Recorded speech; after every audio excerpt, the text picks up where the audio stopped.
Bye. Yeah, Galal's not here. You watching the eclipse today? I thought you were going to chain the doors closed. I mean, I mean, not staring at it, but yeah. That would be Bearing witness. all right. Okay, you ready? All right. Good afternoon, or good morning, I guess, still. This is Monty Sokup. You've tuned into the April 8th. Yeah, I might have dated myself there. Keep doing that. Got your dial set. I feel comfortable. The April 8th Affordable Housing Advisory Board meeting for the City of Lawrence. My name is Monty Sokup. I happen to be the chair at the moment. I'm going to take roll. We're going to establish a quorum. Then Leah's going to kind of read you the rules of engagement for the meeting. And then we'll jump right into public comment. So with that, I'm going to take roll. Karen Willie? I'm here. Oh, great. I didn't see you over there. I got such a great angle on my camera here. Chris Berger. here. Mark Bueller. Here. Stacy Schroeder. Present. Galal Obid. Haisung Han. Brenda Wall. Here. Sarah Waters. Here. Nicholas Ward. Here? Philip Englehart. Here. Christina Gentry. Here. Thomas Howe. Here. Monty Sokup here. And our administrator, Leah, is here. We easily established a quorum, so I'm going to turn it over to Leah to kind of read the rules of engagement. Thank you, Mr. Chair. Good morning, everyone. This is Leah Roseland, Affordable Housing Administrator. I have a few housekeeping items for this hybrid meeting. This meeting is being recorded and broadcast on the city's YouTube channel and cable channel 25. Please remember to mute yourself during the meeting when you are not speaking. The chat function for this public meeting is disabled. All chats will go directly to me. Unless you are participating during the meeting, please turn your video off. This allows the active meeting participants to be seen on the screen. You will still be able to hear the meeting. When you are participating, please turn your video on. If you have any trouble, you can send me a chat. The city reserves the right to mute people or to turn individual videos off to minimize distractions during the meeting. A few notes on public comment.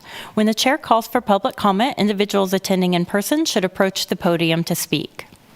The podium can be raised and lowered, and we encourage you to use this feature to ensure your comments are heard. Individuals participating via Zoom should use the raised hand function to indicate they wish to speak. Please leave your virtual hand raised until you are called on. Individuals will be called on in the order they appear on the meeting host screen. Please state your name before speaking. All comments will be limited to 3 minutes. Thank you, and now I'll turn the meeting back over to Mr. Sokup. Thank you, Leah. And with that, we will open it up for public comment. There are no participants in the room, so do we have anyone online? I don't see anyone. Okay, so we are going to close public comment and move on to approving the minutes of the March 11th, 2024 meeting. So I would accept a motion. So moved. Oh, hold on a second. I think this is Sarah Waters. I think there's an issue with the minutes because I'm still seeing Zimmerman, Ortiz, and Owery's name on this in the absent column. So they're not on the board anymore. And they weren't at the March meeting. Therefore not absent. This is Leah Roseland, Affordable Housing Administrator. We seem to be having an issue with the iCompass system that does the agendas.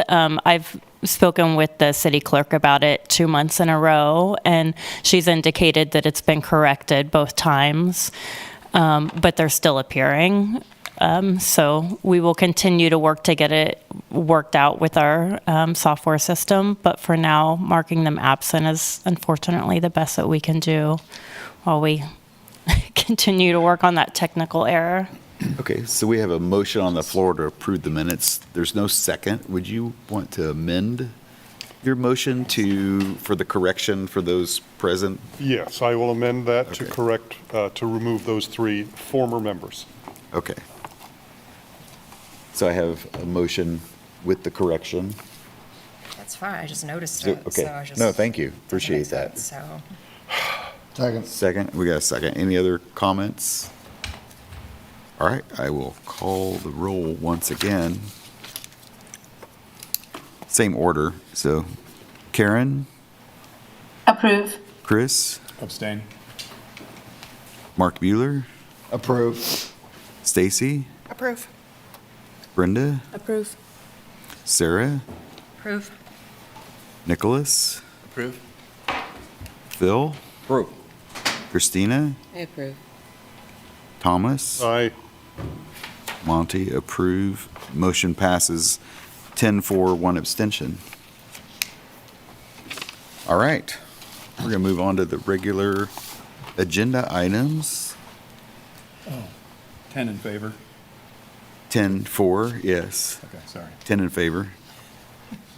FOUR came to mind. Sorry. Oh, 4, yeah, I said, okay. All right.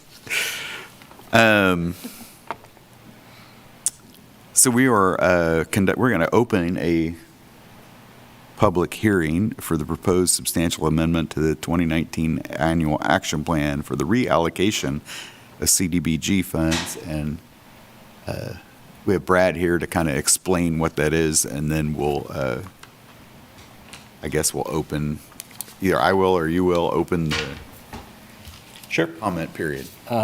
Thank you. Good morning, Mr. Chair and board members. I'm Brad Carr. I'm the Community Development Analyst in the Housing Initiatives Division of Planning and Development Services. And so there is a memo attached to the agenda today that kind of gives some background and history, and I'll just kind of quickly run through that.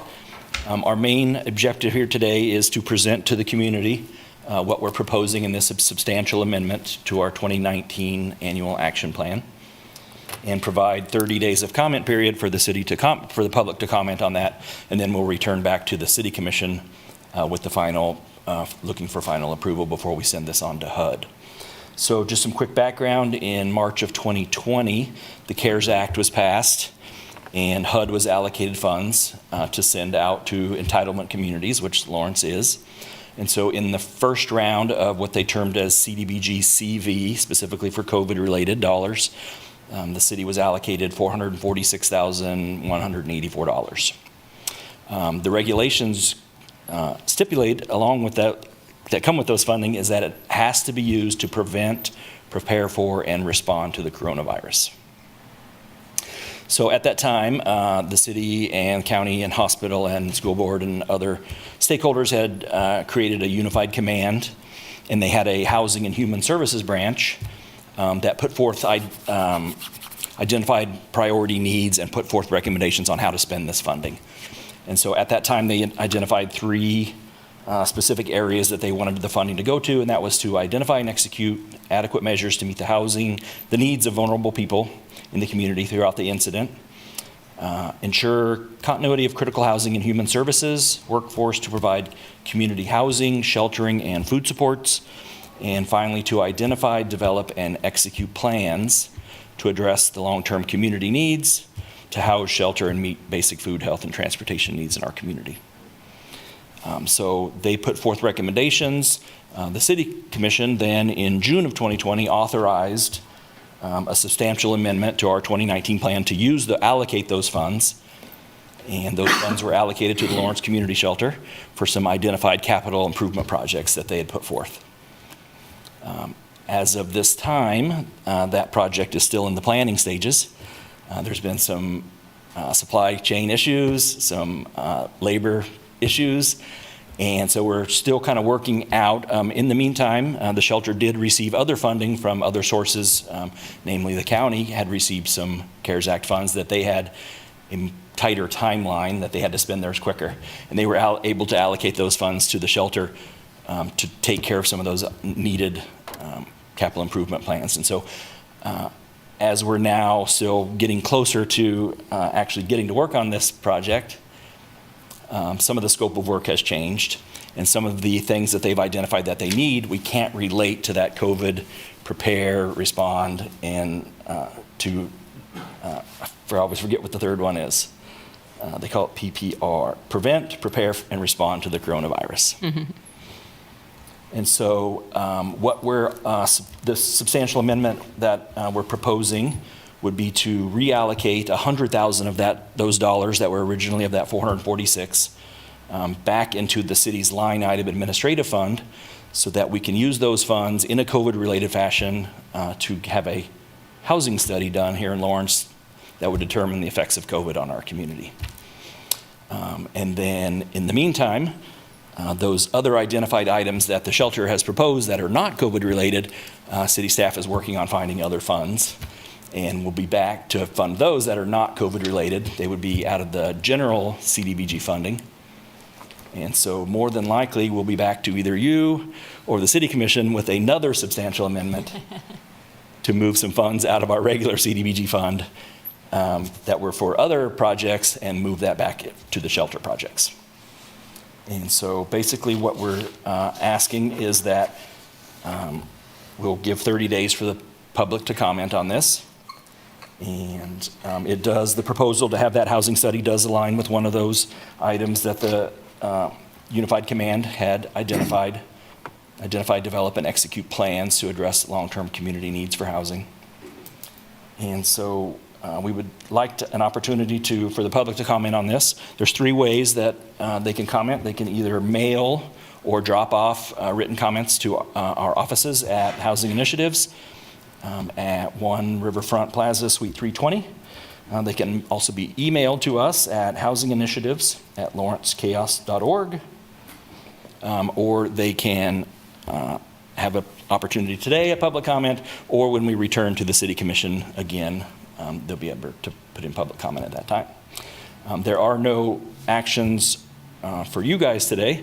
We just want to thank you for your time and a venue to be able to put this out to the public. But I'd be happy to answer any questions that you do have about it. And then if we don't have anybody here in the audience for questions, but if there are anybody online, I'd be happy to answer those also. All right, anyone have any questions, comments? Yeah, this is Brenda Wall. Hi. What other items were considered? Were there any other things under consideration for how this money could be reallocated? So this was the round 1 of what they termed as CDBG-CV, and that Unified Command and City Commission allocated all of those round 1 funds directly to the shelter. Round 2, nationwide, I think all went to states in Washington, D.C., and we did not receive any funding out of that. But out of round 3, the city got an additional close to $500,000.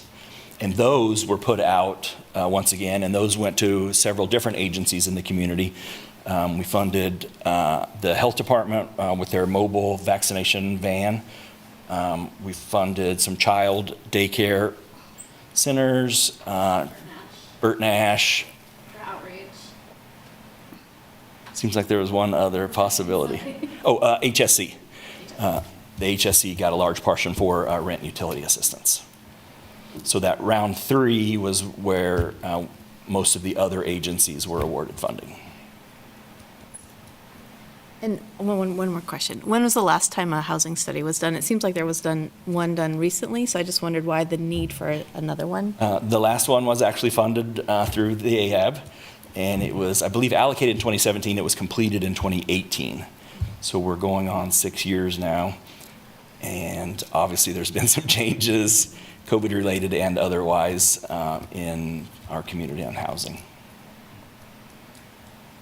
So just to comment on that, you were not here on the board at the time, but there was a request that came to AHAB to fund another study, and we basically did not fund that. We asked the staff to look for another funding source because we thought there were maybe other ways to fund that, and there were other things that impacted directly housing. So partly in response to what we asked for. Okay, do you have something else? Nicholas Ward, tennis homeowners. Just a quick question about, would this be, I'm assuming I'll ask it, internal or external study? And then would we be bringing on the same entity as who did the 2018 for that? We would put out a nationwide RFP. I don't believe that entity that did the one in 2018 is still in business. Okay. Mr. Chairman, what are we likely to learn for $100,000 that we don't already know? I know things have changed. Pandemic, I guess, has passed. It just kind of feels like it's going to tell us it's as bad or worse, and our goals are still the same, and whoever's $100,000 it is now gone to a very capable consultant to tell us what we think we already know. So fix my truncated train of thinking there. I'm sure that's wrong. No, not necessarily, but I think Leah can help on this also. But back when the initial study was funded in 2017 with AHAB funds, and then they produced it in 2018, a lot of that things that the study at that time identified that we need were used to set your goals based on the number of units that were needed to put on the ground. And so obviously that has changed. We've seen a lot more shift in a need for temporary housing, a lot more of a shift of need for what's termed as permanent supportive housing. And so that original study didn't put as much emphasis on those categories and put more on what we needed in affordable units, both rental and home ownership. We're seeing now that there's a more shift in a need for those on the other end of the housing spectrum, the permanent supportive and temporary housing. And so we can use the results of this new study to either set new goals for you, but it also leads to set new goals for our department with our CDBG and home funds on how we would move forward, and other potential funding that we run into that is related to housing. And so I don't know if Leah has more to add to that, or? Yeah, this is Leah Roseland, Affordable Housing Administrator. I guess a couple of notes about that. One is that it is recommended actually for communities to do housing studies annually.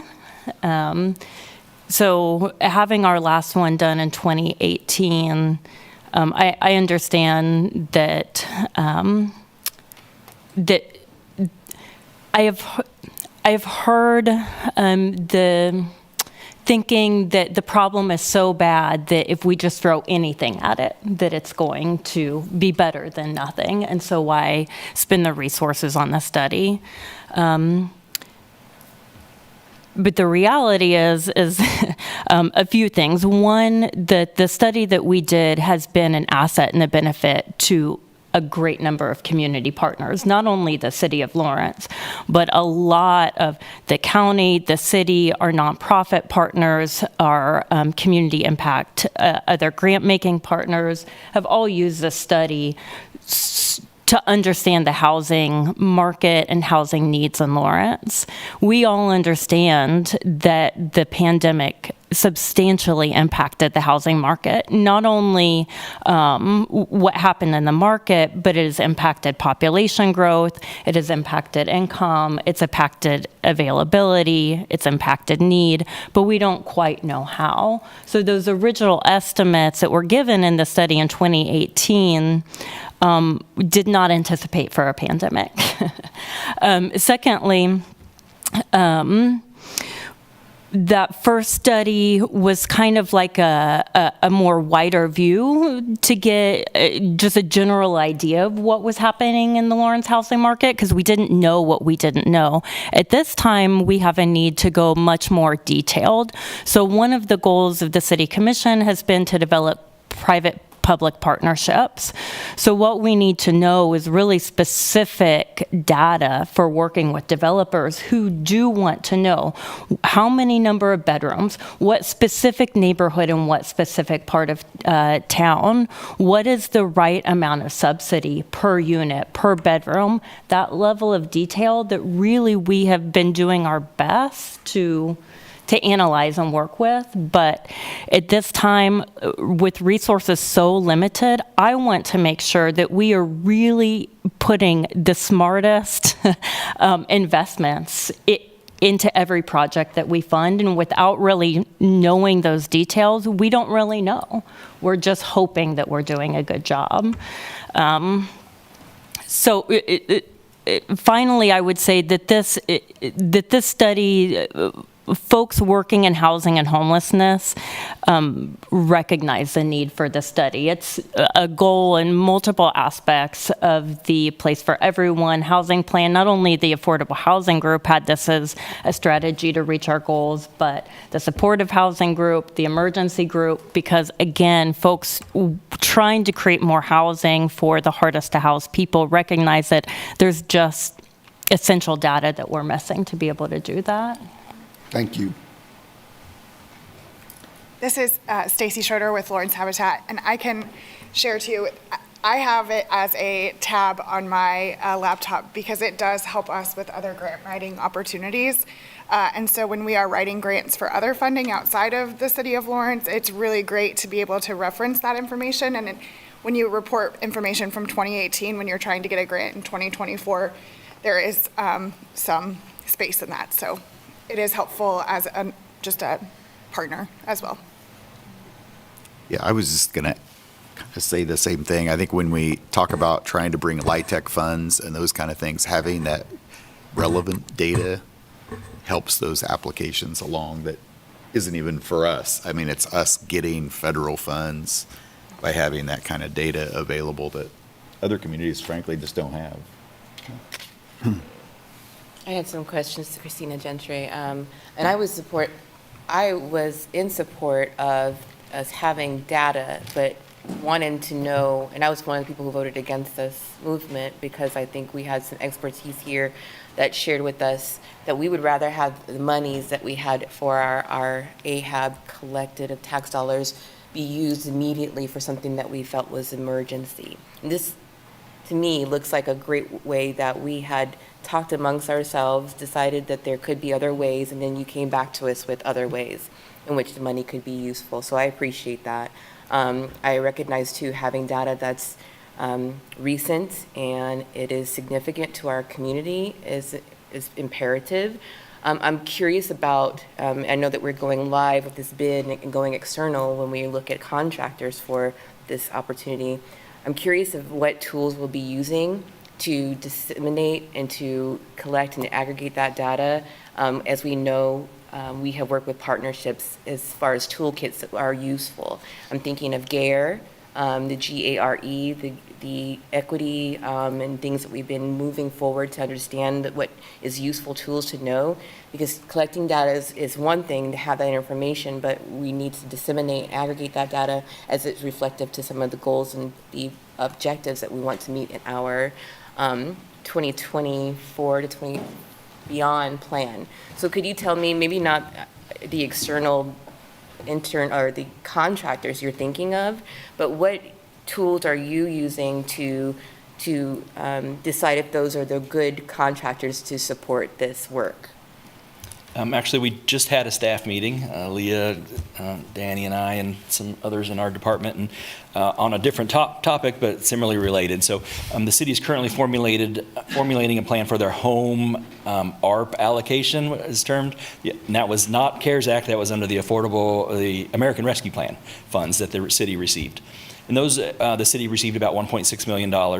And so we're in the crafting of the RFP stage for that, to put out for a developer to put units on the ground specifically for, and those funds have to be used to house the homeless. And so in determining what qualifications and criteria we're going to use, we kind of all came to the consensus that we're going to base our structure around the AHAB's format. So the tools that you guys are currently using and the formatting of your current NOFOs that you use is where we're going to start as a foundation and use a lot of the tools that you guys have developed and kind of piggyback on those on setting the framework. The city does now have a purchasing department also that we didn't have access to back in 2018 when we put out the RFP for the last housing study. And they've developed some policies and guidelines that will help guide us also. We do have pretty broad, we can set the scope how we would like, and that's probably, you guys might have an input in that when it comes time to that. We'll probably be back visiting with you about that. Thank you. Chris Berger, what happens to the money if it doesn't transfer? We would have to quickly find some other use in the community that's specifically COVID-related to use those funds for. If not, then unfortunately, they have to go back to HUD. And why is a survey of general housing COVID-related? The housing study will specifically be focusing on how COVID affected our community. And we've been in contact with our HUD representatives, and they're all for it. They see that there is a need for these kind of studies nationwide, and this funding specifically has to be spent on only COVID-related items. And as we are now out of the pandemic, it's harder and harder for us to find items related to that fit the regulations that were originally established back in 2020 by Congress. Maybe we should have spent them in a timely fashion. That's kind of what I'm getting at. But are you asking for our blessing that what you're planning is actually COVID-related and an appropriate use of the funds? Your board specifically is not asked to put any action forward. We're using your venue to set this out to the public, but as part of the public, your question is valid, and so we would like to answer it any way that we can, and then it's ultimately up to the city commission who will make the final decision as to whether to transfer the funds.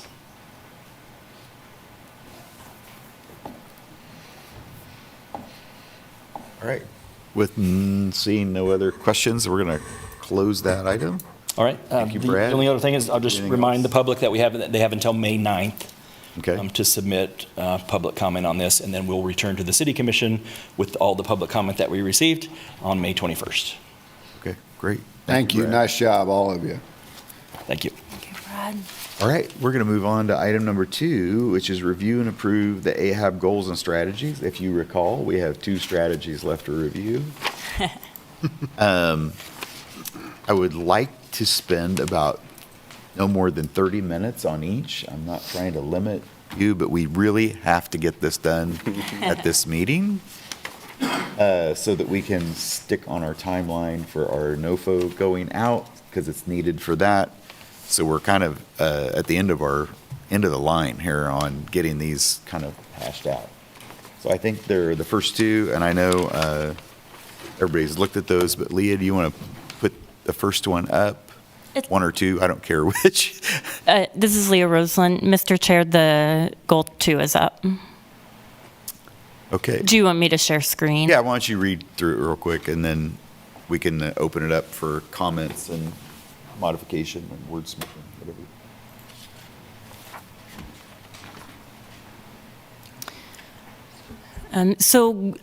This is Leah Roseland, Affordable Housing Administrator. Nope, this is not supposed to be. Sorry.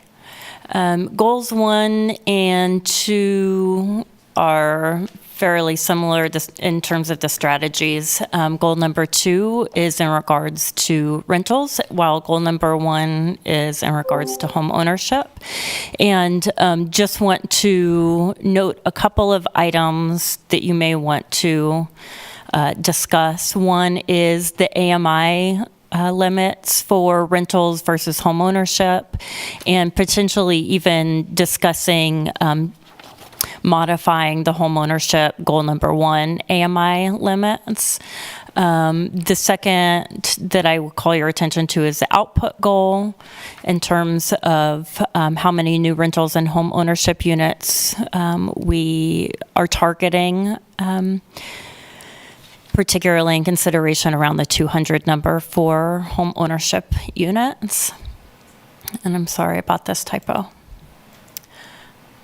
Is there any other context you'd like, Mr. Let's start Chair? with goal 2. Okay.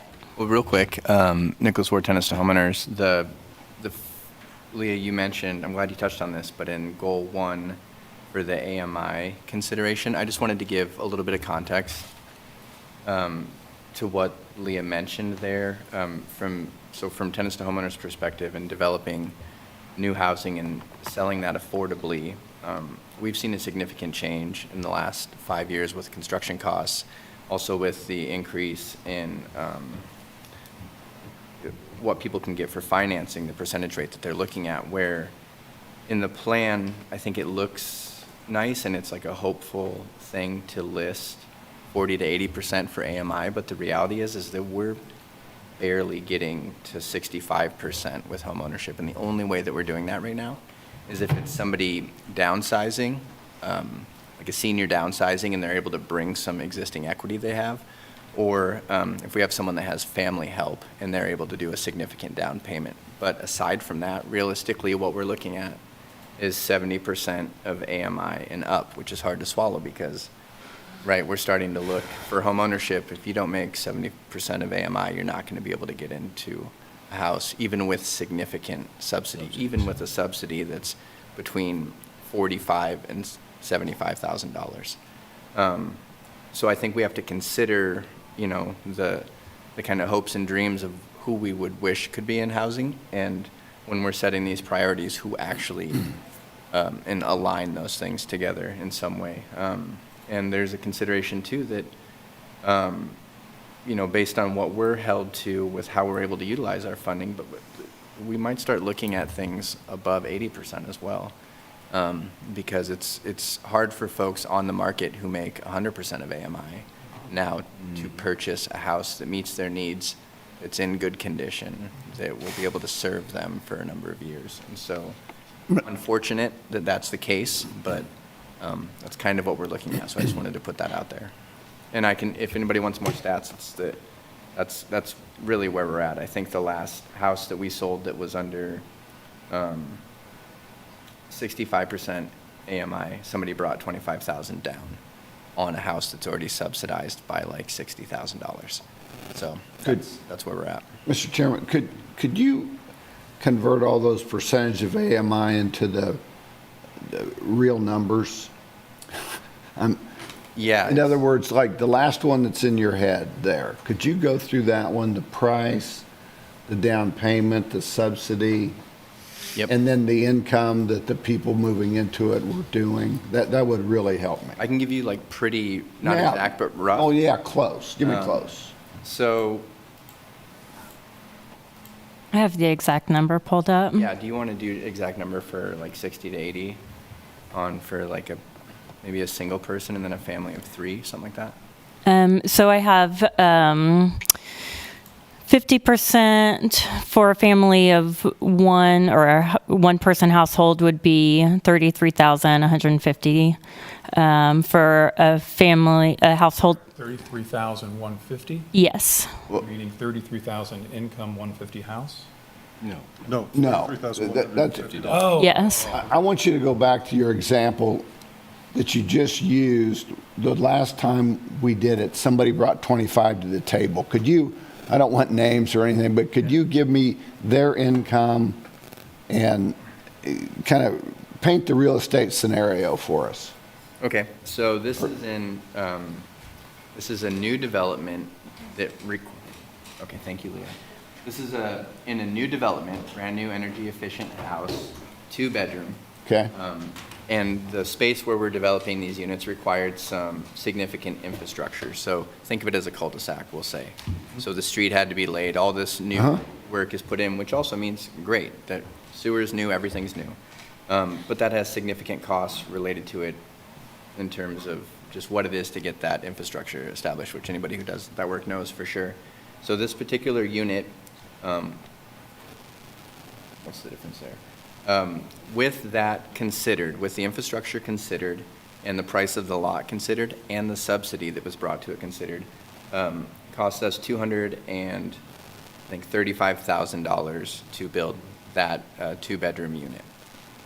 So then you take away the subsidy we're getting, and we're selling that house for $155,000, one that cost us $235,000 to build. Okay. And the person to afford that at $155,000 had to bring $25,000 down for them to actually be able to get a loan on it. So what's the difference there? It's F3. Where'd the other 55 come from? Yeah, so the other $55,000, this is subsidy that's being brought. Okay. So I would say that's kind of a mean number, depending on what we're doing. That's for a 2-bedroom house. So if you jump up to a 3-bedroom house and there's similar scenario with what's required for infrastructure, that's going to jump up. Okay, so stay with me. So what do those people earn?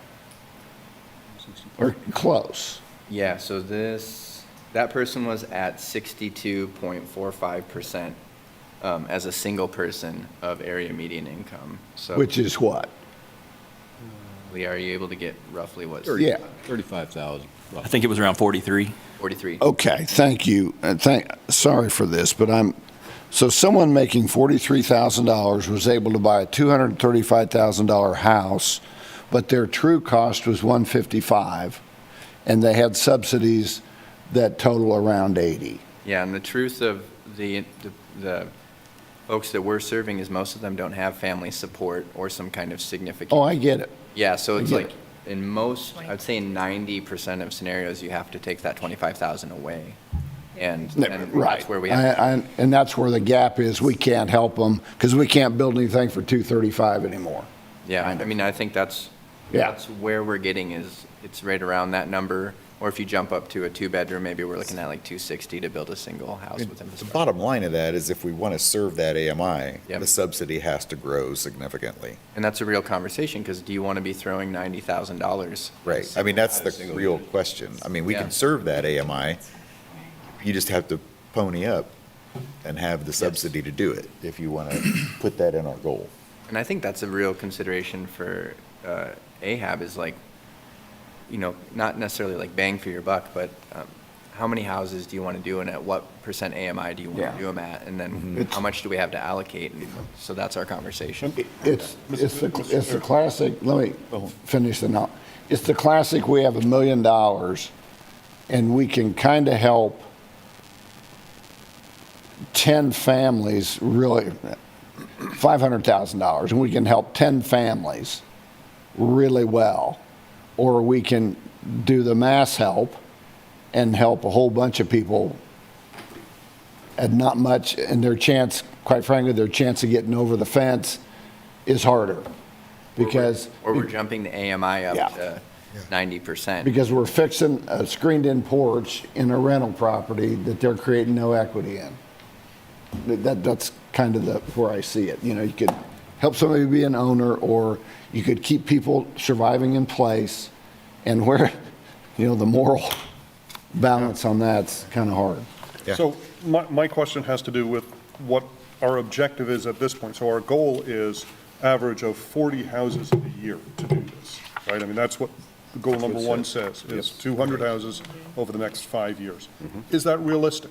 If we think about the numbers that are attached to that, is that a realistic number? I would say probably not.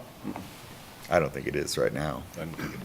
So do we then, Not if you have to subsidize every house by, let's just call it $50,000 for easy math. Right.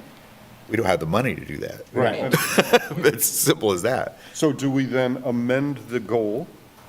Yeah, that's what we're here today to do, to figure out what that goal really should be. Aspirational but realistic. What, are we also looking at amending the AMI Yeah, I think so. Possibly. For home ownership. for for goal number Yeah. one? Yeah, I think so. I mean, are you thinking going up to 90%, or are you thinking bringing up the bottom?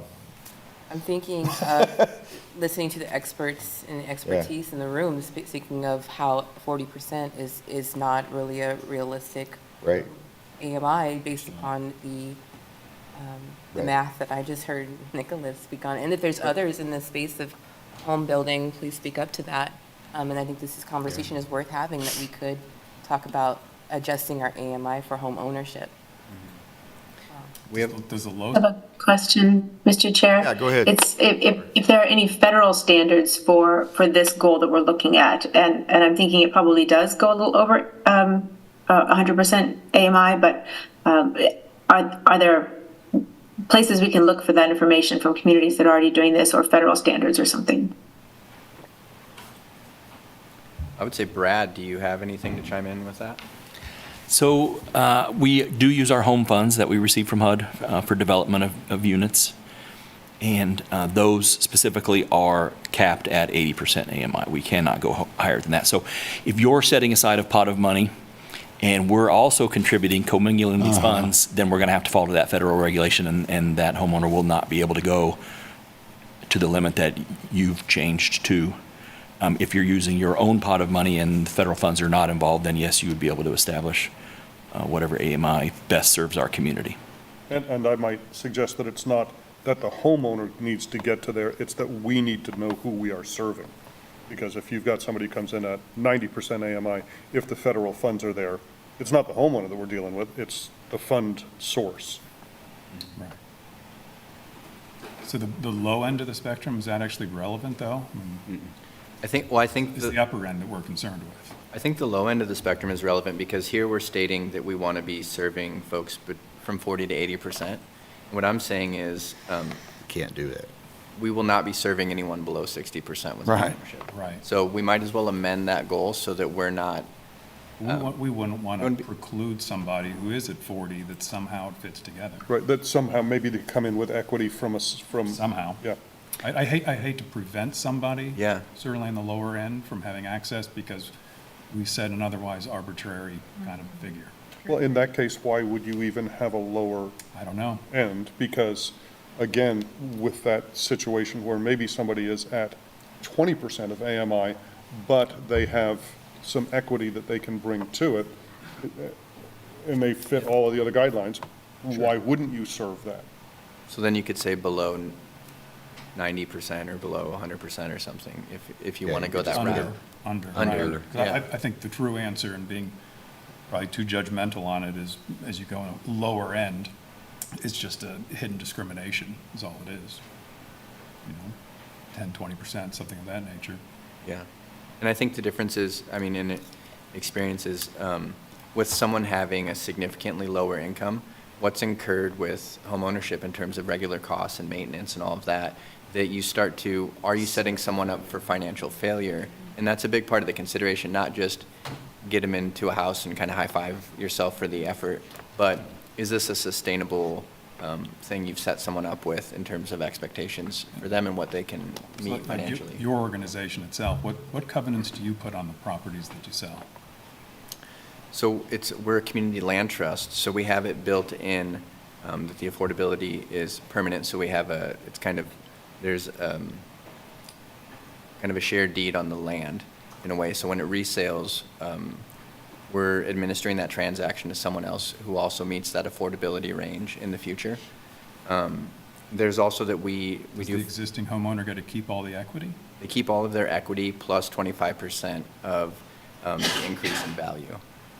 So the other 75% rolls back in to keep it sustainable. 75% of the equity above what they put in belongs Yes. back to you. Stays with the house. To market value. And then we also do, That feels a little bit keeping people in poverty. well, I think it's, if you think of it this way, that the amount of subsidy that's brought into that, what we want to do is steward that money in perpetuity so that when that person sells their house, that someone else gets in that's at that level of affordability versus if they sold directly onto the market, that subsidy has been essentially handed to to them. someone as, so we're stewarding a permanence, like a house that goes into the land trust stays affordable for as long as we're doing things like we do it. And does that make, I don't want to take up too much No, time. this is Leah Roseland, Affordable Housing Administrator. I might suggest that we invite tenants to homeowners / the community land trust to come in and do a presentation to explain the model in detail, since this is the second month that the board has been really interested in understanding those details. It's part of what we're being asked to say, put it into the community land trust for permanent affordability. I'm not convinced that it creates permanent affordability. I think it creates permanent dependence. Well, and I think that presentation will help with that, to like fully convey all that's within the community land trust as a structure to have those units be permanently affordable. And it's what's suggested. There's other methods like the city having a land bank or other things. And if you talk, in that world and best practices, it's always suggested if you have a community land trust, that is absolutely where you put your housing stock to keep it affordable. And then to have some accountability to that and follow through. There's a lot of persistent and consistent communication between the land trust and homeowners within the land trust to ensure that there's a maintenance fund for the house that's kept up so that surprises can't put them under, things like that. And Chris, I was involved in setting up the land trust. Originally, I was chair of tenants to homeowners at that point. The point was not to keep people compressed below, but to enable them to develop equity and to be able to take some of the appreciation away. But I had been involved in some sales prior to that had in fact one specific property on the 1200 block of New York Street, which subsidized, the low-income people had, or the below AMI people had purchased it at $55,000. And when we sold it for $160,000, I think. And so they walked away with $100,000, and it did not go back into affordability. That was one of the stimulants for, and that was not for the original tenants to homeowners, the HOOT program, which enabled that to happen. And so they said, how do we retain affordability in these? And we do that by exercising some control over what happens to that appreciation after the fact. Yeah, no, I appreciate that. I appreciate that. I just see it as, like I say, the largest investment and the greatest tool to get out of poverty is to be able to gain the equity. Independence, and, you know, one of our regulations specifically, you know, one of our guiding principles is to have dignity as well, you know, which is independence to me. And it may just be that, you know, it's call it money lost, to the sense that people then go into the market and have a chance to be on their own. Because, I mean, Thomas, you know better than all of us, right now the biggest problem is finding a house that people can afford, even with huge pockets of equity. You know, you buy out of your house, and where do you go? That's the hard part. Yep. So they will never leave, and now they're dependent. But anyway, Community Land Trust, though, remains one of the elements, the strategies for Goal 1 and Goal 2, which I think we really do need to, I really would appreciate knowing a lot more about, and how that would actually be a strategy to increase units, rental, et cetera. All right, so since we're on Goal 1, let's circle back up to the goal. But kind of the strategies are the same? It's very similar. Yeah. Yeah. One's just rental, one's ownership. Yeah, yeah. There's a little bit, yeah, there's some nuance in that. But to go to the original question, yeah, are we going to change? Sounds like we're stuck at 80% because of federal funding. No. No, we're not. No, I mean, it's it just, we home couldn't ARP use funds. home funds to do that, which we, yeah. So other funds. Yeah, Yeah, the trust other funds aren't subject to that we're allocating. Oh, because of the tax. So I think So- probably the first piece is the number of units that we think that we can realistically help happen in the next 5 years. What does that number look like? Is that 20 a year, which means we drop that and cut that in half? Is it Right. 30 a year? I mean, I think that, and I don't know how we do that. I don't know what. Yeah. Is the real, I mean, like, can one of the alternatives too that we look at, we're looking at the word new, and I see part of the objectives or strategies are to recommend vacant and dilapidated structure ordinance. So we don't have to talk about just new, brand new buildings. We could talk about refurbishing older models, older units, and older homes. So do we need to have like new affordable homes, or can it just be affordable homes? And that's really getting into the weeds of things and being very like take apart words, Yeah, you could wordsmithing there. But Those are strategies. I think it's not even worth the conversation. It's just kind of an opportunity to balance what is new and what we can say just be affordable home ownership. This is Leah Roslin, Affordable Housing Administrator. There have been a couple comments that I want to circle back to. In terms of the word new, of course, everything is up for change, but that's referring to newly affordable, not necessarily new housing stock. So perhaps there's a way that we can better phrase that to make that more clear. Add the LY. As being brand new units. New, yeah, just add LY. Additional or something, yeah, newly additional. Does that Oh, still I see. kind of leave Oh, our I output goal got to you. be something that's extravagant, or can we, it's 200 newly So in the, affordable homes, that may be something more graspable? right. I like that. Leah, how many did we do in the first 5 years? So Yeah, so That'd be a good starting that's point. where I was going. So the target of 200 new or 200 more affordable homeownership units comes from that 2018 housing study that was based on the market and what we had available at that time. Their estimate for a good output target number, the first 5 years, the target was 100. However, in the first 5 years, we funded 19. Yeah, that's what I thought. Not very There many. you go. Because it's the habitat. Right. and tenants. 4 years. Because they're the hardest to fund. Sure they are. I mean, they take the most subsidy, they're the hardest to fund. We had such a great need that this board, and we brought so many LIHTC funds into this community. I think, correct me if I'm wrong, 5 projects maybe?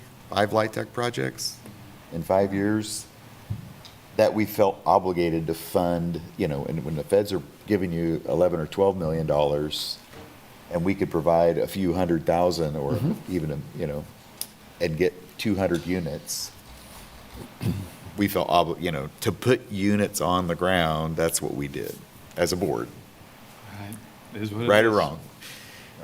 We put 700 rental units or something like that in the ballpark of 700 rental units on the ground in 5 years, but we only did 19 for sale homeowner. So I think that's part of it. Comes back.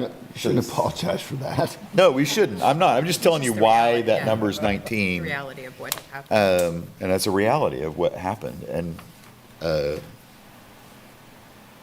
so, I think, again, having the study is going to help us even more, help define where do we need to be putting our money, because maybe we need to reprioritize. Now that we put 700 units on the ground in rental, have we satisfied enough of that we could make a shift? So I like the idea of having the study.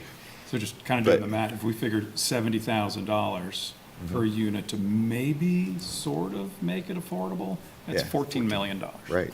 But I think, in my mind, that's where I would say, if you want to be realistic, because we'll be going to entities that are building will be going to outside sources for construction financing and what percentages people need to actually construct them, all of these things.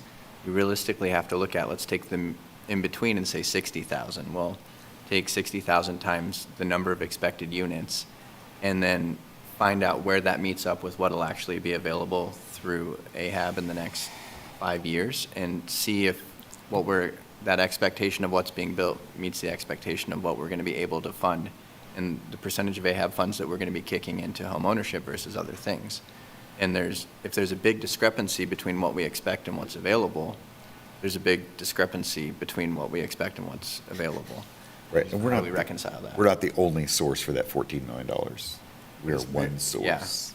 But there's, So if we can acquire, let's say we can, there's city land that the city says we can let you use these for affordable housing. That's, every lot you get's about $60,000 in subsidy, if you can do that, assuming you don't have any infrastructure costs. So there's other avenues to make up that $14 million to help get that in place. So, but I agree, it's a big number. Not disagreeing at all. What do we bring in each year on the tax? About $1 million. Roughly 800 to $1 million. So, okay. I do think there'd be resonance in the community for us making a statement that home ownership is going to take a front seat for a while. I think a lot of people supported the tax. A lot of people supported the tax because they thought it was going to help the market, period. And now they're coming to the realization that's not even close. I mean, we're dealing with drops and buckets, as you know. And I do think if we showed an intent to get more financially serious about individuals, it'll get criticized, I'm sure. But I think that would satisfy a lot of people that thought, where are the homeowners? Where are the houses? So. All right, so I'm going to, according to my clock, we got about 5 to 10 minutes. Not that Guide us. we're not going to talk about this. So I'm looking at this, I say increase supply of permanently affordable homeowner units for those at or below 80% AMI. So we take out the bottom end. Does that make sense? Leave the top end at So I think 80. the And I top don't know, end- maybe it needs to change. Yeah, I think the top end is still a challenge. I think that 80% is still a hard place for us to be in. I'm not sure why, if that subsidy, I mean, even 100% is, we're not going to be able to affect an awful lot of those. I mean, it's just that the numbers are hard. And so I'm not sure whether that 80% is even realistic, or whether or not we should go to 90% or 95%. Just below 100%? Why stop it below? I mean, when we hit 80, we're basically telling the city that they've been a failure as far as managing costs and what's affordable in town. I mean, let's be plain about it. So you're saying that the average median income, and we're willing to subsidize anyone who hits that average, and that's not a failure in the community? That's a community failure. Community failure, I don't necessarily disagree. A city failure, Your reference to city meant this building, and I think you mean the whole community. community, right. Okay. Okay, sure. I got you. But interesting that we would all perceive city as being government. Well, what is the number that we think we could all land on? My Is only it concern 90? my only concern about raising it is that now we have a math problem for everybody to do out there. Because somebody thinks they've got some help here and some help there, and whoops, we're here for you at 90, but these guys can't help. Ultimately, that lies with the land trust or the people that are making these houses to determine who they're serving. Sure it does. We're just saying who we will help serve through grant. So we'll get those grants. I mean, and that's one of the things that our criteria is, what population are you serving? And the lower the population, the higher point spread you get, right? So all that comes into play. So I think we could put a number on this, 80, 90, whatever you want to put. I would be reluctant to go to 100. I think the try optics 90. of that aren't great for us. Let's try for 90 this or below. board, for the money serving 100%. I mean, like 90 below, Like and you then, said, you and know. then what's the number? How many? This is Leah Roseland, Affordable Housing Administrator. I might suggest that, just an observation,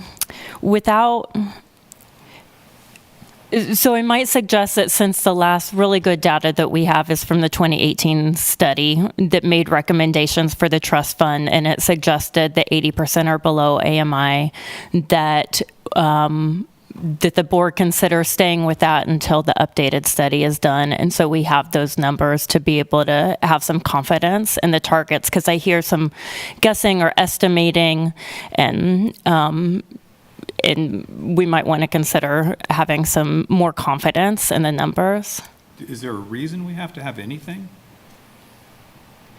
This is how we set our notice of funding opportunity and our grant applications to be able to prioritize grant opportunities. So, yeah. Can it just say, increase the supply of permanently affordable homeownership units?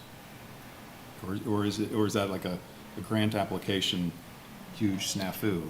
Right, that's that kind of language that kind of doesn't really get us to a priority and a target and a goal. It's just kind of like one of those things where we want to do this with the greatest intentions, but this is what we're going to concentrate on with a lens when we add those specifics in there. So the idea of this range then is to identify kind of like a population. So if we really wanted to be 40 to 50% of AMI, we would simply have fewer units and have to focus more directly. So this is kind of saying we're going to expand our range to people. this is the same range. At 80, we're at the same range we were in the last 5 years. No, So sorry. we're- I wasn't expressing it well. Yeah. But the wider the range is, it gives us the opportunity to be in the really pushes us to the higher end. Yeah. So, I mean, I guess that's the question then. Who do we want to help? People on the higher end of median or lower end of median? Well, you're below the median no matter what.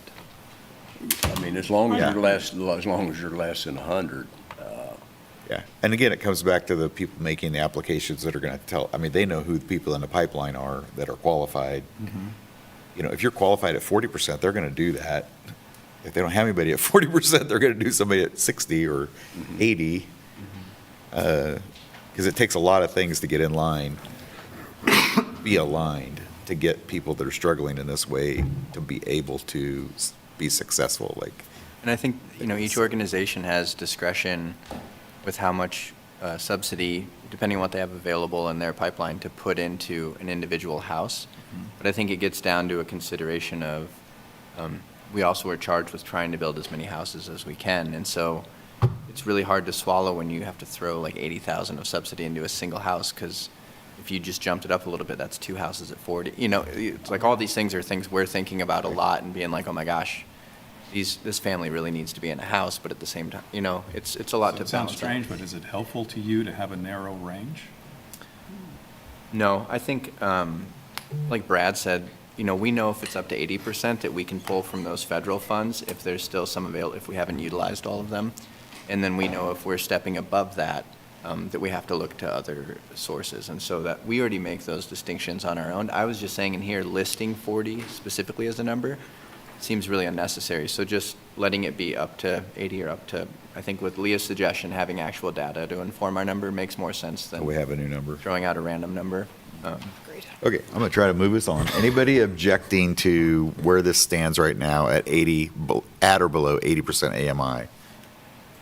Okay. No. Output goal, I think that should at least be in half, just my personal opinion. Thoughts on that at 100? I think it's a great objective to be able to hit 20 per year, but I'm not sure. We may not hit it. Right, we may I not get hit that. it, but I think that Agreed. Yeah, it's hard to send a message contrary to that. Yeah. If we were to say 5 units. And, Right. you know, and I also More. think there are some things in the pipeline that will hit in the next 5 years that will help us hit closer to this goal. that would be nice. And we have Holcomb, you know, in the pipeline. There's some other, But those have already been counted. what's that? You already counted those. Those were counted. Oh, okay. Well, but Oh, in establishment. But you don't, you establish the property, but you don't know how many units are going on that No, that is true. piece of ground. I Yeah. mean, there could be up to, how many units on that ground, potentially? I mean, I'm not a planner, but 64 units potentially. Yeah, could be on that one piece of ground. is that So, on the curve? Is that This it? is No. 8.78 acres at Holcomb Park. It was owned by the school Oh, yeah. district. And then there's the ground on the curve. Yep. right. So And there's the one out there at K10 that's Stuff's coming. So there's some things in the pipeline I think will help this number look better moving forward. Will we hit 100? I don't know. Let's hope we're embarrassed with 200. Right, yeah, right. Okay. good move. Okay, so, wow, we got 2 sentences done in half an hour. Whoosh. Okay, Because it doesn't get easier with the strategies. yeah, I'm wondering if we move down to the other goal and try to get the goal wrapped up and then go back to the strategies. At least we'll have the goals. Okay. Yes. Okay, so what do we feel about the AMI level here? Is 30 to 80 still good? I think we've been seeing, a lot of the LIHTC ones are 30 to 60. Not sure that matters. 80 or below. Yeah, do you think we'd do the 80 or below again? Yep. Yeah, up to Let's do that. whatever we did before. Yeah, up to 80, it would be at or below At or 80%. below. And Leah, what was our actual number for how many new units we were able to do? I think that's 1,700. 549. 549. Five what? 549. 549. God, I thought we were higher than that. Is that units or bedrooms? Because you were thinking about number of bedrooms. I think. Bedrooms, Yeah. maybe. I'm sorry. I'm sorry. It is slightly higher. This is Leah Roslin Affordable. I'm getting these numbers out of the annual report from last year, and so that those numbers are 5 as of 2023. in the 2024 round, we did fund some additional LIHTC projects, so it will be closer to 700 that have been funded. Okay. 650 to 700. I don't think 1,000's, it's high. And I think if we think about how we get this report, we may have to rejuggle that as we reprioritize if we're going to spend more funding. I mean, we're only going to have, a couple things are going to happen here. We're only going to have $1 million a year to spend. We're not going to have any of those ARPA funds would be unlikely. Yep. You know, again, last round we had a project that failed, so we had another, you know, I don't know what that number was, but we had money that came back to us in the last round. I think we should be realistic. I mean, maybe this is closer to 500. Particularly if you're going, this filling work, particularly if, as I think Mark alluded to, if you're going to try to give a somewhat higher weight towards home ownership, Right. then maybe you need to reduce this down some. Right. And the chance that we get 5 LIHTC projects in 5 years probably isn't likely or as likely. I think it's can't- pretty Not realistic, making that actually. decision, but that was, Leah, you probably know, I think we had more LIHTC projects in Lawrence than the rest of the state combined. Does that sound about right? Yeah, and I mean, I think that this number is doable. You think 1,000's doable? Absolutely, yeah, with 3 or 4 LIHTC projects, and we have a few LIHTC projects looking for locations right now. We've gotten at least a couple LIHTC applications every round for the last couple years. Unless something changes on the state or national level, I don't expect that to decrease. All right, well, I'm not against leaving it high. Just leave it alone. Leave it alone? All right. Okay. All good on that? All right. All right, so let's go back up to 1, if you don't mind, and let's start looking at the strategies real quick. Yeah. Can I get in here? Yeah, jump in there, Phil. Thank you. As I wrote Leah and Monty, I was and maybe I didn't understand exactly what was going on, but in the 24 to 28 goals, the very first sentence under strategies in goal 1, now of course I can't find it now, I apologize. Daggone it. It says Oh, I'm purchase and sorry. rehabilitate. On the 24 to 28, not 23. Oh, the 24 to 28, the goals that we were working off of before we got to Oh. 24 to 29. okay. The very first sentence was fund the preservation and rehabilitation of small/modest homes. And I feel very strongly that is one of the key elements that AHAB needs to consider as they allocate the very limited resources that we have available to us. That in the larger community context, that I'm lobbying hard for, fund the preservation and rehabilitation of small/modest housing stock. And there's a whole laundry list of theoretical, empirical reasons why you might do that. But I just wanted to get that out there so that, my voice was on the record. Yeah. Anybody object to adding that? Great. No, not at all. Let's get that added as an objective or a strategy. Strategy. In the same vein of kind of continuing to learn and then adapt what our strategies could look like, I know that we have, and it wasn't on our agenda to talk about today, but there has been some restorative housing groups that's working with these Place for Everyone work group. There's a lot of acronyms associated with these titles, but there's an equity and inclusion work group that's specifically looking at housing. And the guidance from these groups and also the community engagement, I feel, is a key piece to understanding what increasing supply for permanently affordable home ownership could look like as it relates to what people want and need.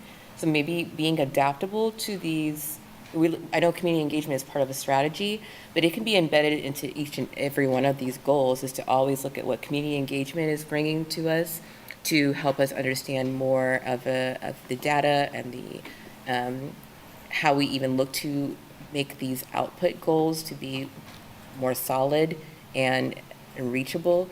So the strategy could be to continue to utilize what community listening sessions and planning could help us to achieve the goals. So maybe a strategy is always to implement community engagement into each one of our goals so that we can understand what our community needs are until that assessment comes into play. If that makes sense. I mean, a strategy is always to listen to the community, but we don't have it listed here. So maybe implementing a goal or a strategy is to take the collection from the community listening sessions and apply it as is feasible to increase our goals to be a reachable outcome. I know I'm making sense when I say it. Does that make sense when you all hear that? This is Leah Roseland, Affordable Housing Administrator. Since there's a goal related to increasing community awareness and community engagement on affordable housing, what are your thoughts about if you have an additional strategy recommendation, putting it under this goal? Or What was that, Leah? I'm sorry. goal number 7. Goal number 7, okay. Speaks to what she's. Right. Or did you want community engagement as a strategy to be included in all the other goals? Is that what you're recommending, Christina? Well, I'm thinking of, it could just be a sentence there that we just have, right? And we either negotiate that is a priority or not. But I think specifically stating and eliminating some of what we term as to be what we don't say we don't do. But if we were saying this is a strategy that we're going to take the access to home ownership and home buying listening sessions that are going to be conducted in April or in May by the Equity Inclusion Work Group working on housing strategies or listening to what we need to move into action, I'm thinking it's not a bad thing to lump it. I mean, we can lump it all into community engagement, or we can take it out as being a strategy that we always prioritize in our goal. That's what I'm thinking as far as a strategy, to continue taking what we know that people are creating as far as our county and our city working together for a place for everyone, that we implement what we are learning from the home ownership and home buying listening sessions so that we could always stay up to date until we get that current data that comes as our housing data. So the same way that we're looking at, and I know, Monty, you want to talk, hold on. The same way we're looking at what comes from the result of the report that looks at how our AMI will be discovered, we will implement a strategy that always looks at taking from those listening sessions, specifically home ownership and home buying listening sessions, and always making sure that the community is being heard in the space of this goal. What I'm thinking of, that takes equity into a space continuously, not just in one of our goals. It takes equity into and implements that and strategizes that into every single one of our goals. And that's where I'm going with that strategy. So does that look something like incorporating the information gained in the listening sessions into decision-making for the addition of rental units, housing units, whatever kind of, does that capture kind of what you're talking about? Yeah, Monty, what I'm thinking is so oftentimes equity inclusion comes as this big lump, but it could be implemented in each and every of the strategies that we have put and set forth for our goals. It does not have to be at a goal in itself. It could be a strategy within each of our goals that we have set forth for AHAB. So that's what I'm thinking. It could be a sentence that speaks well into what we know we need to do, but we're talking about what we need to do specifically for this so that we can kind of relate to it in one parcel. not take it from our community engagement parcel or goal, but implement it into a strategy each and every time that we look and examine our goals. Nicholas Ward, tennis homeowners, what about something like incorporate an equity lens in the implementation of all strategies? This lens will be informed by community listening sessions, ... something like that? Does that make sense? Or Is that a mean- strategy? Does that sound like a does that get to what you're? That sounds like a strategy to me. Thinking. I'm open to what others think about how that can be a sentence we can apply. This is Stacy Schroeder with Lawrence Habitat. I almost wonder the strategy and the racial equity goal number 6, that third strategy, the recognize and understand a place for home, if that is a strategy on every goal. Is that what you're saying? Just like so that we go back to the information that is coming from those and apply it into every single goal that we have. Sure, and I feel like that's a strong sentence that could be implemented in each and every one of our goals, right? Absolutely. It should not just So it's sit in equity. not on its own. It should sit in It's how we yes. move and how we increase equitably in each and every one of our steps that we are taking. Yep. And the sentence could sound something that sounds familiar to everyone, but I would like it for it to be a focus and priority in each of our goals so that we aren't looking at it as a lump, we're looking at it as a sum. Absolutely. So are you saying that it should be considered or it should be the priority? It should be a strategy that we consider whenever we are reflecting on our goals. As the priority in each, or just as a consideration?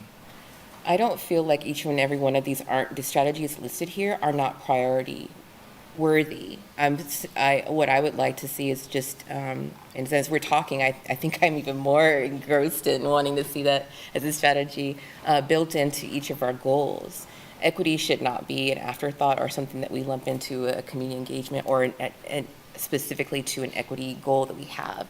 It should be something that is implemented into each of our goals and our strategies thereof. And so I'm just saying maybe we craft something that sounds good to everyone that isn't a priority of equity, but I think we're doing that and when we talk about AMI anyway. We're talking about prioritizing certain populations based upon their fiscal responsibility to contribute to what we're trying to create as far as goals to reach those. So what I'm asking is to just consider implementing a strategy that talks about taking information we're listening to, because there are ongoing listening sessions that are going to be created throughout the year, and I imagine into the next few years with the county and city's support. So maybe that we identify that we are taking those listening sessions and also increasing our strategies as a result of listening to the listening sessions. Could I make a point here? Go ahead. Our strategy, 1, 2, 3, strategy number 4, the trailer on that is specific population level housing needs. I assume that I don't really understand what that term means, but based on the discussion earlier, it sounds like that it will be an outgrowth of this study that you all are going to fund on, you're going to better define the population level housing needs. In that same context, I would think that equity would be related pretty closely to those population level housing needs. So that maybe the two, maybe it's already in there but not stated explicitly. Does that make any sense? I mean, I'm trying to stay with these strategies that are here and trying to understand Christine and what she's saying with respect to equity. And I sort of do, but I have some fuzziness as well. So I'll go deeper into context. Meeting frequently and with the other community multi-sector partnerships, including the county and the city, are part of a place for everyone subgroups. And within these, well, I'm also just not familiar with the long-term name for these, so forgive me for marking this down into these are subgroups that are created and have been created as a result of what we need to understand intentionally as we move in housing. And one of the housing groups and the subgroups that came from this committee that myself and others are a part of are the equity and inclusion work group that also talks about restorative housing practices, home ownership and home buying sessions that we're creating. And then there also is a disability and ADA accessibility for housing. So within those, we are talking, and there are people who are having conversations who come from places like Mirror Inc., organizations that have a stronghold on the populations that we're looking to examine as far, no, we're not examining them, but we're taking inventory and expertise from them. So providing a little context there may be a little helpful to say that utilizing trust funds to purchase land and or convert city-owned land for future affordable housing development doesn't quite speak to what access to home ownership and home buying listening sessions would produce, I feel. Or disability and ADA accessibility for housing listening session group, I feel. I feel like if we have if we have tailored our goals to increase supply of permanently affordable home ownership units, then we need to access and have the listening sessions that are specifically speaking to access to home ownership and home buying listening sessions, and listening to the barriers, the presenters, and also all of the education that's going to go throughout the community to have an attended audience, or an audience intended to have more in-depth conversations. That all we're doing in here is adding a strategy that says we're taking that into the inventory of how we are assessing our goal. Is it different from just populations that are disparately impacted with low income? Yes, I feel that it is. These are topics to explore that we are exploring in these subgroups and work groups are folks experiencing houselessness, women with lived experience, and that lived experience is inaccessibility to homes or inaccessibility to rental properties for a magnitude of reasons. And there are, like I said, disability and ADA accessibility for housing. So to your question about why universal design is something that should be influenced into some of our decision-making, our strategies. They're talking about that in spaces so that there's more of a detailed conversation, that it helps us to guide our goals. So that's a strategy to me. When I think of like talking and having these work groups producing information that is expertise, that to me is a strategy that can influence some of our goals as we're looking to reach them. This is Leah Roseland, Affordable. Go ahead. I'm just trying to get clarity. So, Christina, are you what specifically is your recommendation? Is it that as a strategy that AHAB conduct those community listening sessions, or are you saying no? I'm saying no. Yeah. Is it? So your recommendation is as a strategy that the AHAB is soliciting and incorporating community data into decision making, and that community data could come from listening sessions, housing studies, tenant is that what is that more accurate? So yeah, right, and that can sum it up. That sounds solid to me. I would just note that our goal number 7 is to increase in community awareness or engagement on affordable housing. That could look like our increased engagement in affordable housing and our increased awareness, and as it relates to the subgroups that are working, talking about access to home ownership and home buying and creating listening sessions therein, I don't see why we can't add a strategy that takes that into our inventory.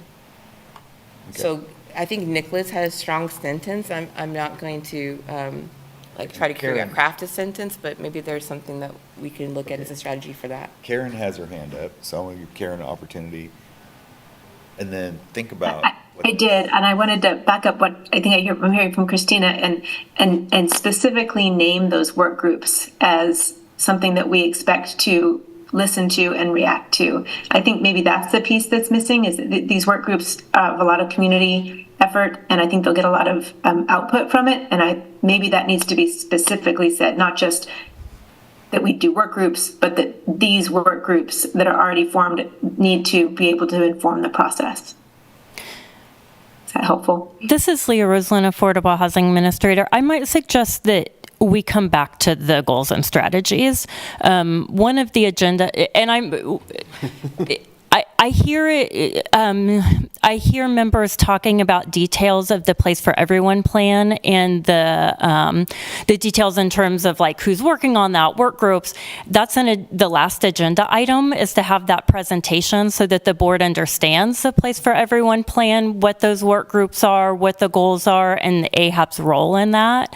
And so I'm sensing that the people who have been involved in that work have sort of an understanding and context for what Christina's talking about, and the others may not have that context that's necessary to be able to sort of dig into that. So if we want to make those connections with the plan and the goals and strategies, which I would support, I would suggest that the AHAB learn about the plan first, and then we come back. Okay. All right. Okay. So we're gonna stop here on this agenda item. We at least got the overall goals established. We still have some work on the strategies. We have two more things on our agenda, really, that we need to take a look at. So let's move on to that. We've got about half an hour. So let's make the most use of that.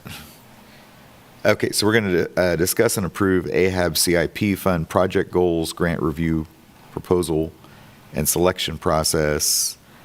So Leah, do you want to take that, or you want me to take a stab at that? This is Leah Rosen, Affordable Housing Administrator. I'll provide some wide context, and then you can fill in the details. So the AHAB submitted a CIP application that was approved originally for 23 and 24. Last year, the AHAB requested that all of the CIP funds be moved into 2025 so that we have a bigger pot of fund to actually work with and allocate.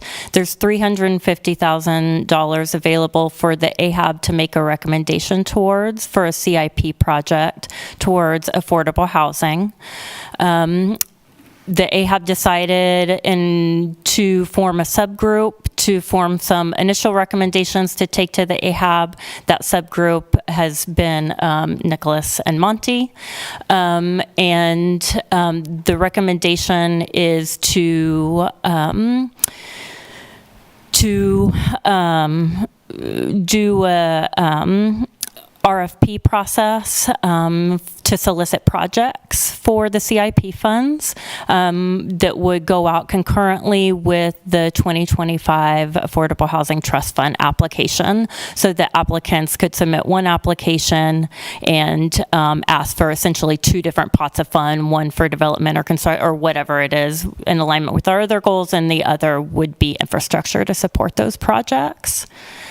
So that is... So to simplify that in my mind, we'll put out the NOFA, we'll have two pots of money. One will be specifically for the CIP funds. So those projects specifically that are capital improvement, we'll have a decision-making process on that. But we would do that all concurrent so that we're not running multiple processes. We can't do it much sooner than that anyway. Maybe a couple months at best if we did that. So we're thinking put that all together in one. We have one set of presentations, so, and all of that.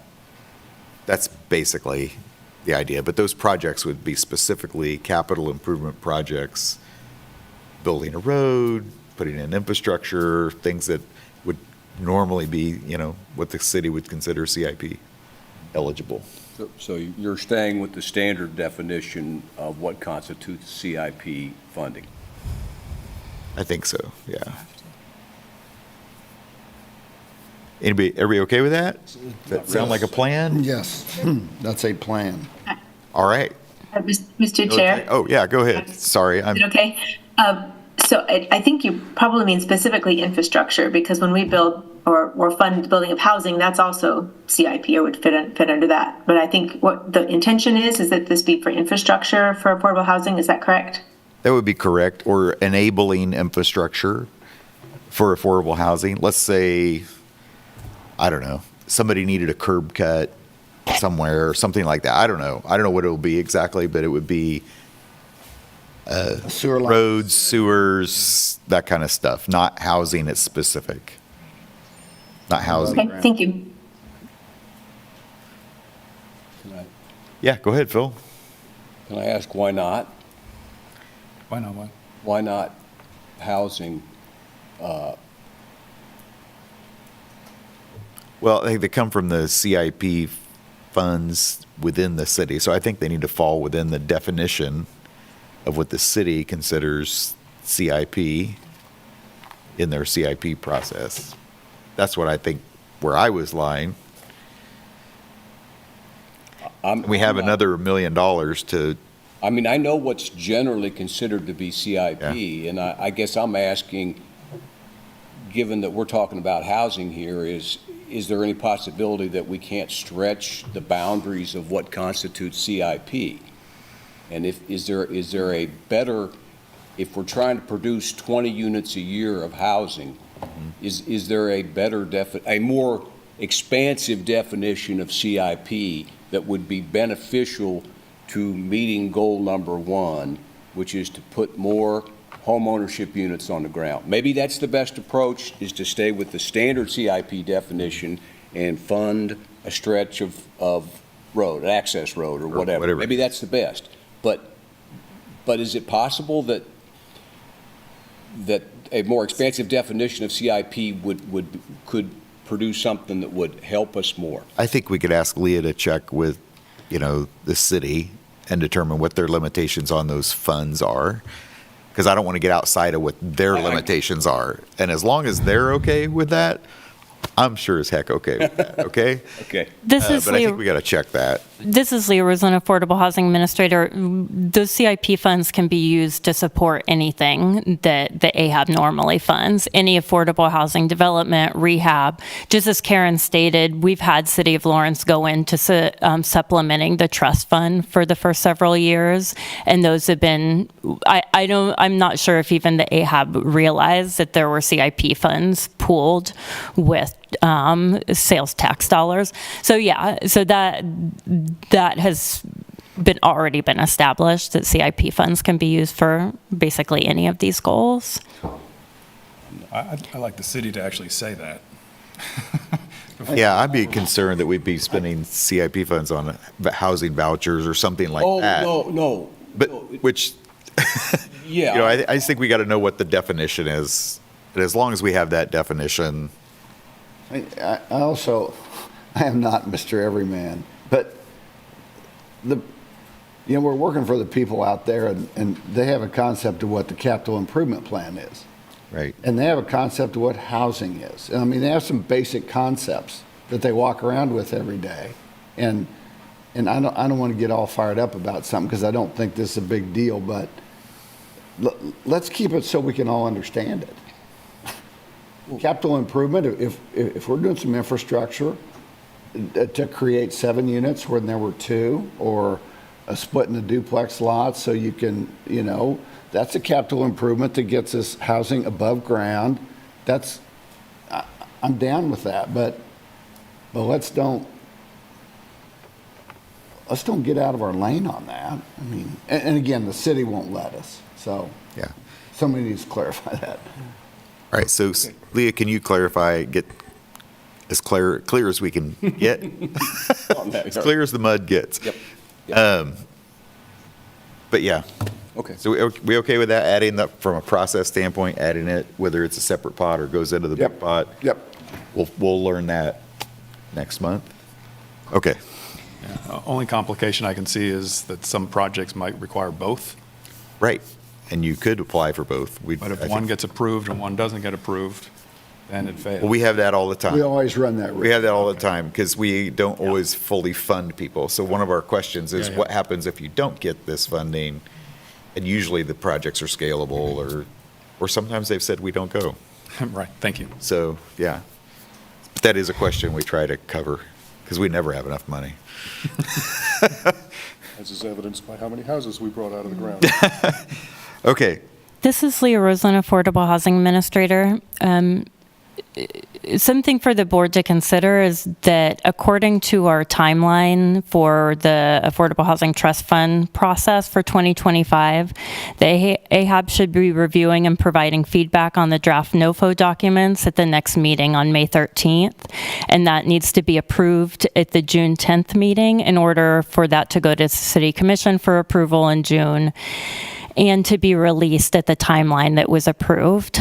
And so two of the key pieces of information that we needed to feed that NOFO have been postponed.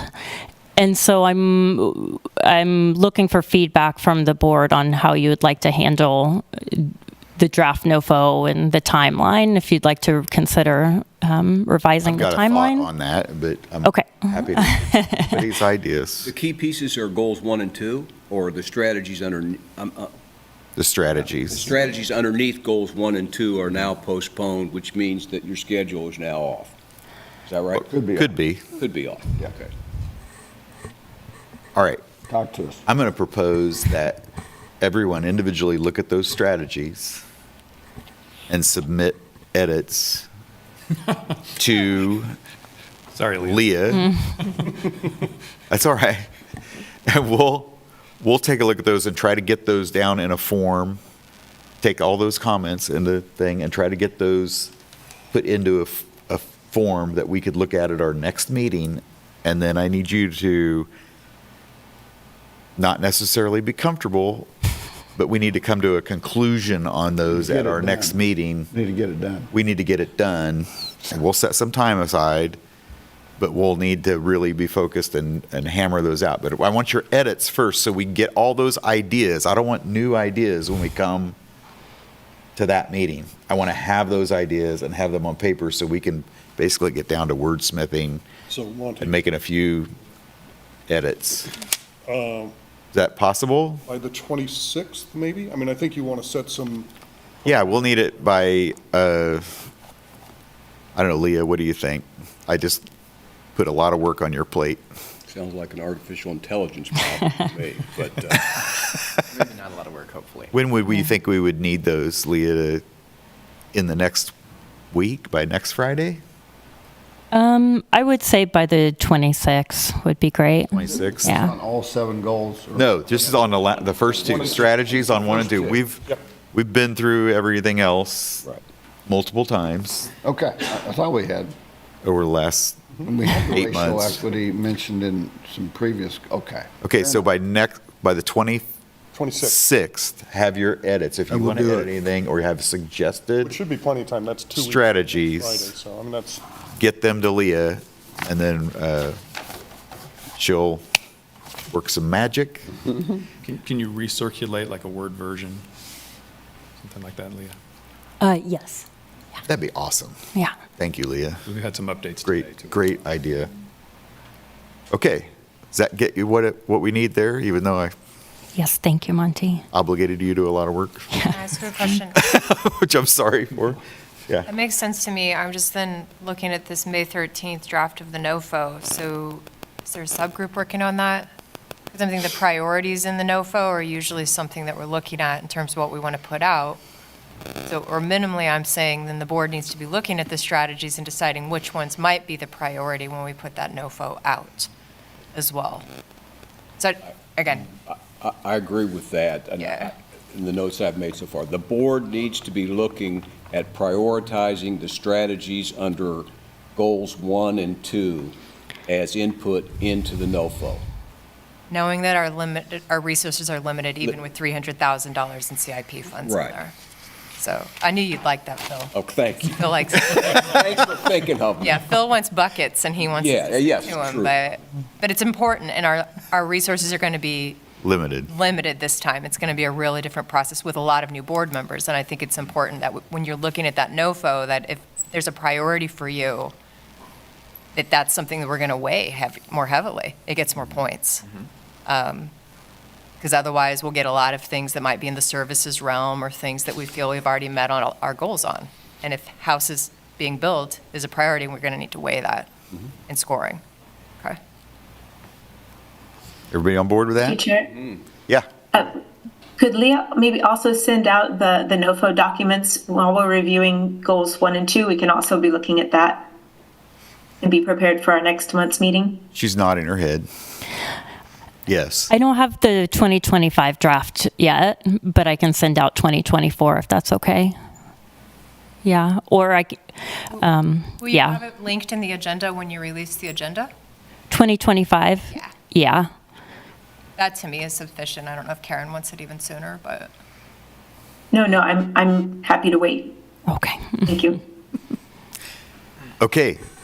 20 minutes left. I'm going to move us on to item 4, which is review the AHAB role in a place for everyone plan, which I believe Leah was going to take. Yeah, thank you. This is Leah Roslin, Affordable Housing Administrator. I'm sorry, it got really cold in here.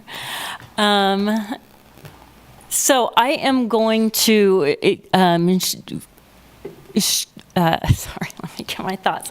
I'm going to do a brief presentation on A Place for Everyone, the community plan to end chronic homelessness in Lawrence and Douglas County.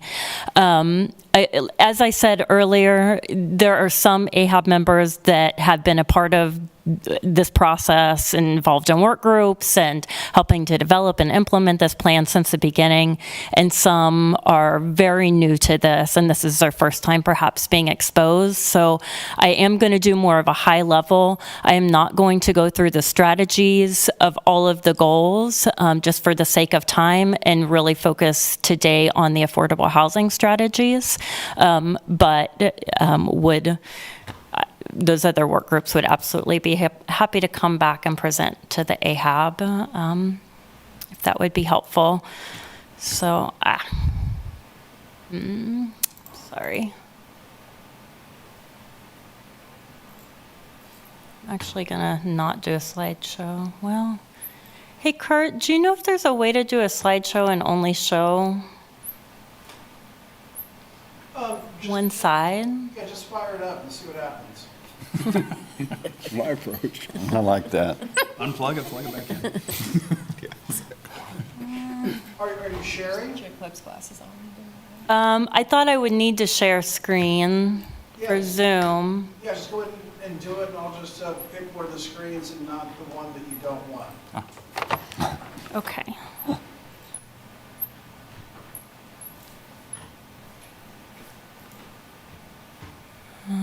Perfect. There you go. Yeah, okay, thank you. How the heck do I go back now? Holy cow, I'm sorry. It's like so freaking. Use the T keys at the bottom, the back, right, and left. There you go. Okay, so place for everyone. So this is a plan that you all have heard has been developed by city, county, nonprofit, and community stakeholders with the goals of by 2028, of creating a system that achieves functional zero through policy, system, and environmental changes. And functional zero is referring to functional zero in homelessness, where when there is homelessness, it is a brief and rare occurrence. So what we're targeting is chronic homelessness in this plan. For all Douglas County residents to have access to fundamental human right of safe, accessible, attainable, and affordable housing, and where homelessness is a rare and brief occurrence. Okay, here's a video that hopefully technology will...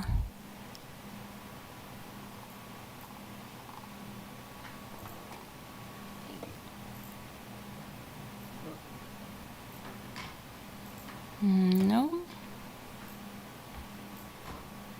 Let's see if I can do this. No. Okay, I'm sorry, the video's not working. Maybe I can stop share.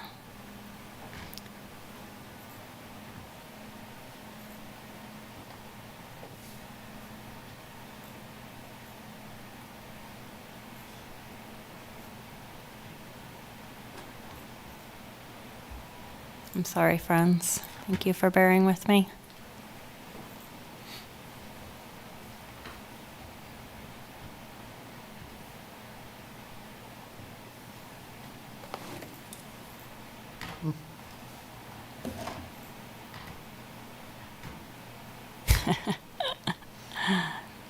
Everything's fine. There. The City of Lawrence, Douglas County, and other community partners are collaborating on a plan to end homelessness in our community, which we're calling A Place for Everyone. We're working to reach functional zero for Douglas County, which means homelessness is a rare and brief occurrence. Imagine that our work to reach this goal is like building a home. We've established 5 work areas that we'll focus on as we build it. To get started on our house, we'll need a strong foundation. The foundation of our plan is equity and inclusion. It informs every aspect of our work. We know that homelessness disproportionately impacts women, Black, Indigenous, and other persons of color in our community. We've shaped our plan to focus on these populations at every level of policy and decision-making. Our systems are the infrastructure holding our plan together. The systems we're putting in place help us gather an accurate picture of where things stand so we can purposefully address this challenge. With our foundation and infrastructure in place, we move on to the most important and most used part of the house, the main level, affordable housing. Our affordable housing goals are to increase the amount of affordable rental and homeownership properties and improve access to affordable housing that already exists. That keeps people in Douglas County who struggle with housing affordability from plunging further into housing instability. Now we can build up to the second floor of our home, supportive housing. An increase in supportive housing, especially permanent supportive housing, is needed to serve community members who have the most difficulty remaining housed. Our goals are to increase permanent supportive housing units dedicated to individuals and families, and to increase transitional housing units for individuals with substance abuse disorders or mental illness. Finally, we have the Emergency Shelter and Services work area, which represents an important but less used part of our house. Our goals for this work include increasing available emergency shelter capacity with innovative solutions like the Village, and developing a street outreach team to serve individuals, including women and children. With the combined effort of more than a dozen agencies working together on A Place for Everyone, chronic homelessness will come to an end in our community. All right. Let me play with this fun PowerPoint again.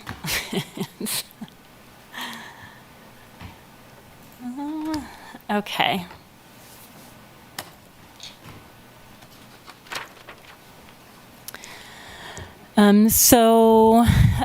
As the video went over, the plan has these different components or priority focus areas.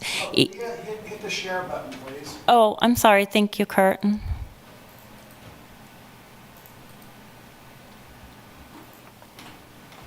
Awesome. So each of these focus areas represent a work group that's formed that first was tasked with researching the need, identifying goals, strategies, tasks, and timelines for implementation of the strategies, and then working on implementation of those strategies. A 6th work group has been added for community engagement. But that's not like a specific area of the plan. That's embedded throughout all goals of the plan.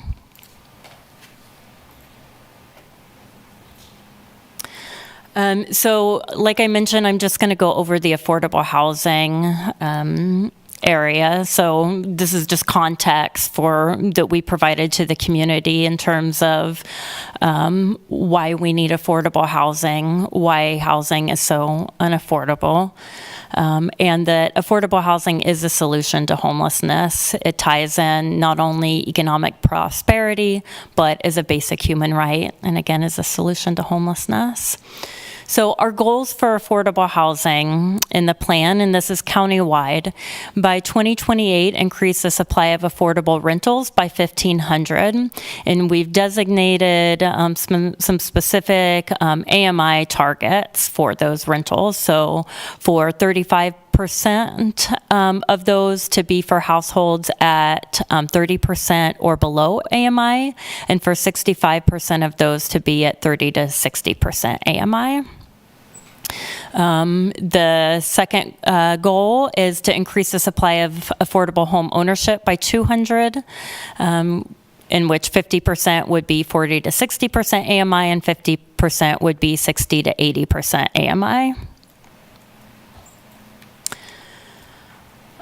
We have some additional targeting goals. So of those new or additional affordable units, 100 would be fully accessible. 50 would be accessible rental units for seniors and people with disabilities, and 50 units would be modified for accessibility. And then additionally, increase the supply of affordable units for families with minor children in the home. So again, out of those total numbers, 500 of those would be targeted for families, meaning rental or home ownership units with 3 or more bedrooms. In terms, yeah, I guess I'll go ahead and go on in the interest of time. But in terms of our strategies, so increasing permanently affordable housing stock by identifying and acquiring parcels and units for the Community Land Trust and future affordable housing development, providing recommendations to the Land Development Code that are housing friendly, establishing source of income discrimination protection enforcement for the ordinance that was passed. Establishing a City of Lawrence vacant and dilapidated structure ordinance, creating an incentive program within the city to encourage new affordable housing development, creating strategies for research and acquiring additional funding resources. At the end of this 5-year plan, developing a 10-year plan, developing targeted programs that increase racial equity and access to BIPOC community members, exploring additional CHODO and community land trusts to increase our community capacity, and creating a plan for research. Oh, I put that twice, I'm sorry. And then there are 2 strategies that are specific to AHAB that are directly within the AHAB purview by city code, why the AHAB was established. And so within each of the work groups, there are task groups or committees or individuals assigned to leading those.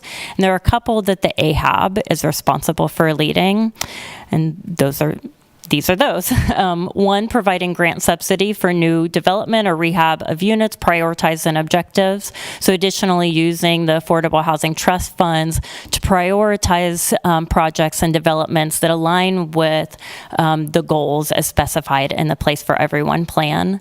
And then creating permanent and sustainable diversified funding sources for the Affordable Housing Trust Fund. So in essence, the AHAB would begin looking for additional revenue sources to feed into the trust fund so that we have more to allocate annually. And then there's a link to the full plan.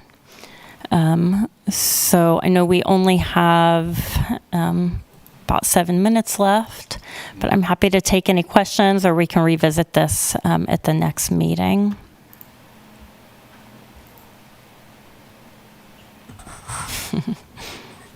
So the blaring thing to me is that that's where you got the 200 number and the 1,500, and how is the city going to reconcile that? How are we going to reconcile that, I guess? What is the thought? Any thought on that, Leah? Well, this is Leah Roslin, Affordable Housing Administrator. This was, it is a countywide plan, and so some of the new developments that we had estimated in the plan would be for outside of Lawrence, so it makes sense for the Lawrence number to be lower than the overall plan. I do think that, we still are challenged with finding a good, accurate number. The only thing that bothers me about that is the confusion it would create in the community if somebody looks at the two plans and they go, why, how come the city's not even synced up? Yep. So I think the city needs to think about that. I don't know, I don't think we Yeah, should we- necessarily adjust our numbers to We match. need to tell them we just changed the game on them. But we need to figure, that needs to get kind of figured out, I think. I mean, if we're going to hope to pass, repass the sales tax, I think we got to look as good as we can. I agree. And be synced up. So I don't know how we start that conversation, Leah, but I think I we would need to start it. actually suggest then too, Leah, if there's things outside of the city, I don't think this board's ever been informed of those. And so it may be worth us being educated on it. But I agree completely with Monty. Right now, it looks strange. And understanding what those things outside of city limits that are being considered that are going to make those particular numbers in this plan maybe possible by 2028 would be great to see.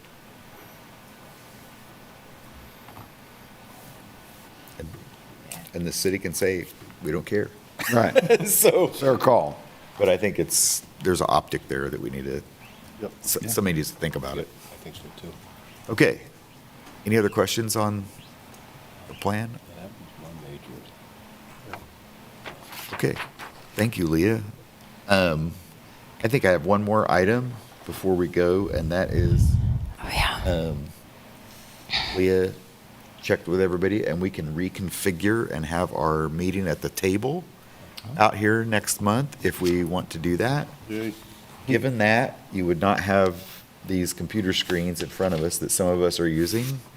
So if you want to be on camera individually, you would need to bring a laptop or something, or you will be on, the screenshot, the larger screenshot of the table. That doesn't offend me at all. Well, I think actually the other piece, Monty, would be then if you wanted to see resources in front of you and page through yourself, you'd have to have your own device or have printed materials in advance. That would be the significant change. So that's kind of the Yeah. change or Reversion back yeah. to where we Yeah. were 4 years ago. So we just need to decide if we want to sit at the table, knowing that those things would happen from a meeting standpoint, or if you want to continue to sit up here. Those that have done both, what's best? Sitting at the table. I like sitting at the table I like because I the can table. see everybody The table without is better. We're going to the craning my table. neck both ways and to the screen to see Yep. people, which I'm not very good at.